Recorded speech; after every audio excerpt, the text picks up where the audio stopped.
মিঠু ছিল করিমের একমাত্র বন্ধু, তার শিক্ষক এবং তার আধ্যাত্মিক পথপ্রদর্শক।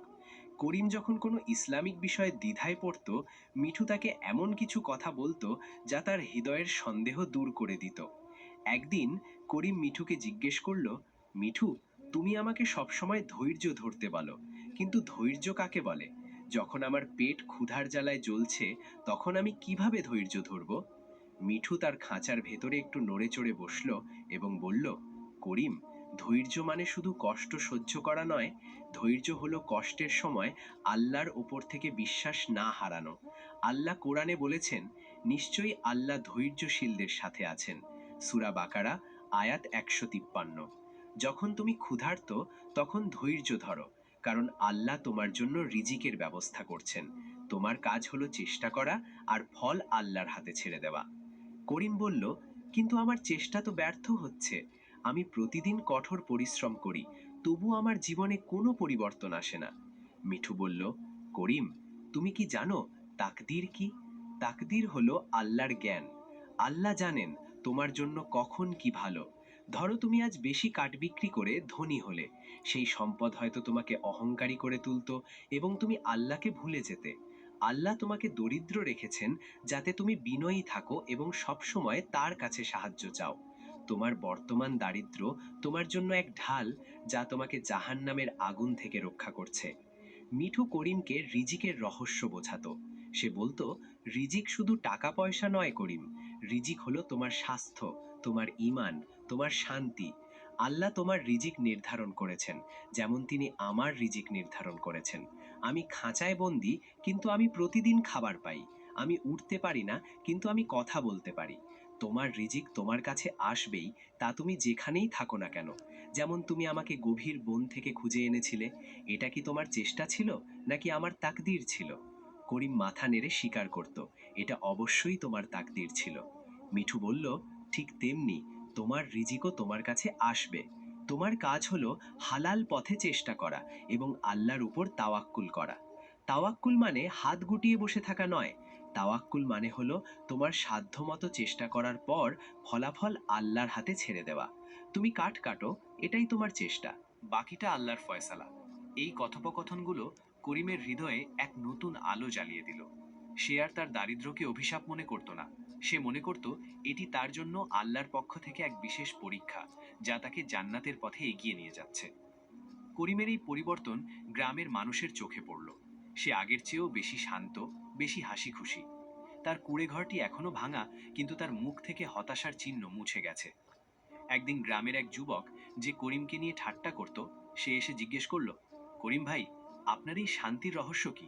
আপনার তো কোনো পরিবর্তন হয়নি, তবুও আপনি এত খুশি কেন? করিম মুচকি হেসে বলল, আমার পরিবর্তন হয়েছে ভাই। আমার বাইরের পরিবর্তন হয়নি, কিন্তু ভেতরের পরিবর্তন হয়েছে। আমার ঘরে একজন শিক্ষক এসেছেন, যিনি আমাকে শিখিয়েছেন আল্লাহর ফয়সালা উত্তম, ধৈর্য ধারো। যুবকটি মিঠুর কথা শুনে অবাক হলো।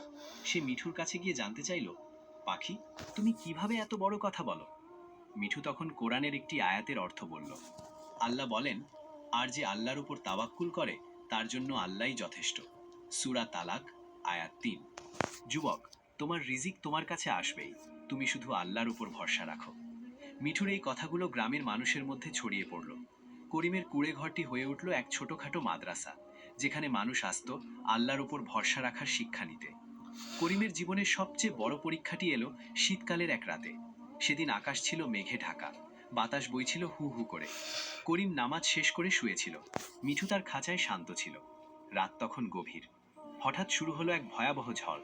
বাতাসের তীব্রতা ছিল এমন, যেন আকাশ ভেঙে পড়ছে। করিমের দুর্বল কুঁড়ে ঘরটি ঝড়ের প্রথম ধাক্কাতেই কাঁপতে শুরু করলো। বাঁশের খুঁটিগুলো মর্মর শব্দে ভেঙে যেতে লাগলো। করিম দ্রুত উঠে মিঠুর খাঁচাটি শক্ত করে ধরল। সে বুঝতে পারল তার ঘর আর বেশিক্ষণ টিকবে না। সে আল্লাহর নাম জপতে শুরু করলো। ঝড় যখন তার চরম সীমায় পৌঁছল, কুঁড়ে ঘরটি সম্পূর্ণ ধূলিসাৎ হয়ে গেল। খড়, বাঁশ, কাঠ সবকিছু উড়ে গেল। করিম কোনো মতে মিঠুর খাঁচাটি বুকে চেপে ধরে একটি গাছের নিচে আশ্রয় নিল। বৃষ্টি আর বাতাসের তাণ্ডবে সে ভিজে গেল। তার সামান্য কাঠ, যা সে বাজারে বিক্রি করার জন্য রেখেছিল, তাও বৃষ্টির জলে ভেসে গেল। তার সামান্য আসবাবপত্র, তার পুরনো কম্বল, সবকিছু নষ্ট হয়ে গেল। ঝড় থামার পর যখন ভোরের আলো ফুটল, করিম দেখল তার চারপাশ ধ্বংসস্তূপ, তার আর কিছুই অবশিষ্ট নেই। সে মাটিতে বসে পড়ল। এবার তার ধৈর্য যেন সত্যিই ভেঙে গেল। সে হাউমাউ করে কেঁদে উঠল। তার চোখের জল আর বৃষ্টির জল এক হয়ে গেল। সে চিৎকার করে বলল, হে আল্লাহ, আমি তো তোমার উপর ভরসা রেখেছিলাম, আমি তো ধৈর্য ধরেছিলাম, তবুও কেন তুমি আমার শেষ সম্বলটুকুও কেড়ে নিলে? আমি এখন কোথায় যাব? কি খাবো? আমার কি কোনো পাপের শাস্তি হচ্ছে? তার হৃদয়ের গভীর থেকে এই প্রশ্নগুলো বেরিয়ে এলো। তার ঈমান যেন এক কঠিন পরীক্ষার মুখে পড়ল। সে ভুলে গেল মিঠুর সব শিক্ষা, ভুলে গেল তাকদীরের সব রহস্য। সে শুধু দেখল তার চারপাশের শূন্যতা। ঠিক তখনই মিঠু তার কাঁধে বসল। মিঠুর পালকগুলো তখনও ভেজা, কিন্তু তার কণ্ঠস্বর শান্ত ও দৃঢ়। মিঠু বলল, করিম, তোমার রব যা করেন তা ভালোর জন্যই করেন। তোমার ভাগ্যকে বিশ্বাস করো, ধৈর্য ধরো। এই ধ্বংস তোমার জন্য ধ্বংস নয়, এটি তোমার জন্য এক নতুন পথের সূচনা। করিম মিঠুর দিকে তাকালো। তার চোখে ছিল অবিশ্বাস। মিঠু, তুমি কি বলছো? আমার সব শেষ হয়ে গেছে, এর চেয়ে ভালো আর কি হতে পারে? মিঠু বলল, করিম, তুমি কি জানো তোমার ঘরের নিচে কি ছিল? করিম অবাক হয়ে জিজ্ঞেস করলো, কি ছিল? মিঠু বলল, তোমার রিজিক, যা আল্লাহ তোমার জন্য বহু বছর আগে লিখে রেখেছিলেন। কিন্তু তুমি যদি ঘর না ভাঙতে, তবে তুমি তা খুঁজে পেতে না। আল্লাহই ঝড় পাঠিয়েছেন, ঘর ভেঙেছেন, যাতে তুমি তোমার রিজিক খুঁজে পাও। মিঠুর এই কথাগুলো করিমের হৃদয়ে বিদ্যুতের মতো আঘাত হানল।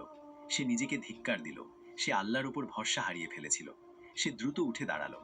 মিঠুর কথা শুনে করিম তার ভাঙা ঘরের ধ্বংসাস্তূপ সরাতে শুরু করলো। সে খুঁজতে লাগলো মিঠু কিসের কথা বলছে। সে দেখল যেখানে তার ঘরের ভিত্তি ছিল, সেখানে মাটির একটি অংশ আলগা হয়ে আছে। ঝড়ের কারণে মাটি সরে গেছে। সে তার হাত দিয়ে মাটি সরাতে শুরু করলো। কিছুক্ষণের মধ্যেই তার হাতে একটি শক্ত কিছু ঠেকলো। সে আরো মাটি সরালো এবং দেখল সেখানে একটি অত্যন্ত পুরনো মুড়িচার অধা লোহার সিন্দুক। সিন্দুকটি ছিল বহু পুরনো, হয়তো শত শত বছরের। করিমের চোখ কপালে উঠল। সে কোনোদিন ভাবেনি তার এই দরিদ্র কুঁড়ে ঘরের নিচে এমন কিছু থাকতে পারে। সে দ্রুত তার ভাঙা কুড়ালের হাতল দিয়ে সিন্দুকটির তালা ভাঙার চেষ্টা করল। বহু কষ্টে তালাটি ভেঙে গেল। সিন্দুকের ঢাকনা খুলতেই এক ঝলক সোনালি আলো তার চোখে পড়ল। সিন্দুকের ভিতরে ছিল প্রাচীন আমলের স্বর্ণ